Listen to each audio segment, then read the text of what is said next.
నమశంకరాయ. 30 డిసెంబరున ముక్కోటి ఏకాదశి. ఈ రోజున భరణి నక్షత్రంతో కూడుకున్నటువంటిది.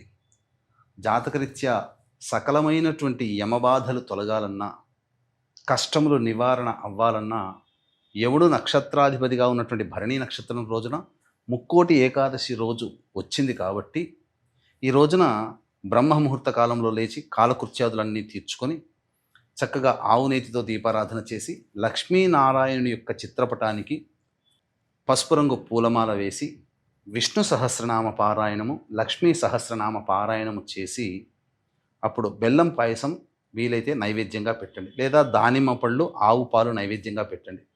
ఈ రోజున ముక్కోటి ఏకాదశి సందర్భంగా విష్ణు ఆలయానికి చేరుకొని ఉత్తర ద్వారం గుండా ఆ విష్ణుమూర్తి స్వరూపమైనటువంటి అవతారాన్ని దర్శనం చేసుకొని వెంకటేశ్వర స్వామి, లక్ష్మీనరసింహస్వామి లేదా కృష్ణుడు ఇలా ఏ దేవాలయానికైనా వెళ్ళి నమస్కారం చేసుకొని నీ యొక్క క్రియాశక్తి, నీ ఇచ్ఛాశక్తి, నీ జ్ఞానశక్తి వల్ల నాకున్నటువంటి సకల కష్టములు తొలగిపోవాలి మహానుభావ అని చెప్పి వేడుకొని ఇంటికి వచ్చి ఆ రోజంతా కూడాను ఉపవాస నియమాన్ని పాటించి ప్రదోషకాల సమయంలో మళ్ళీ విష్ణు ఆలయానికి చేరుకొని కాలకృత్యాదులు తీర్చుకొని అప్పుడు తులసీమాల విష్ణువుకి సమర్పించి ఇంటికి వచ్చి ఆ రోజు వీలైతే జాగారం చేయండి, లేదా విష్ణునామస్మరణ చేసుకొని తెల్లవారి మళ్ళీ కాలకృత్యాదులు తీర్చుకొని మళ్ళీ విష్ణు లక్ష్మీ సహస్రనామ పారాయణం చేసి ఎవరికైనా అతిథులకి కానీ లేదా వృద్ధులకి కానీ అనాథలకి కానీ అన్నదానము చేసి మీరు ఇంట్లో భుజించండి.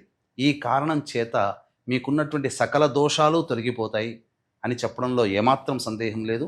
జనవరి 3వ తారీఖు రోజున శివముక్కోటి సందర్భంగా శ్రీశైలంలో కానీ శ్రీకాళహస్తి క్షేత్రంలో కానీ మన పీఠమాధ్వర్యంలో జరిగే సర్వదోష నివారణ పూజలు హోమాలలో మీరు నమోదు చేసుకొని శక్తిపాతం చేసినటువంటి కరుంగలి మాలని పొందవచ్చు. నవగ్రహ పాశుపత మంత్రహోమము, మృత్యుంజయ హోమము, సుదర్శన హోమము, లక్ష్మీ హోమము, వివాహం కాని వాళ్ళకి, దాంపత్య సమస్యలు ఉన్న వాళ్ళకి చక్కగా సర్వదోష నివారణ పూజల హోమాలు జనవరి 3వ తారీఖు రోజున జరిపించడం జరుగుతుంది. అవకాశం ఉన్న వాళ్ళు స్క్రీన్పై కనిపిస్తున్న నెంబర్కి కాంటాక్ట్ చేసి మీ గోత్రనామాలు నమోదు చేసుకోవచ్చు.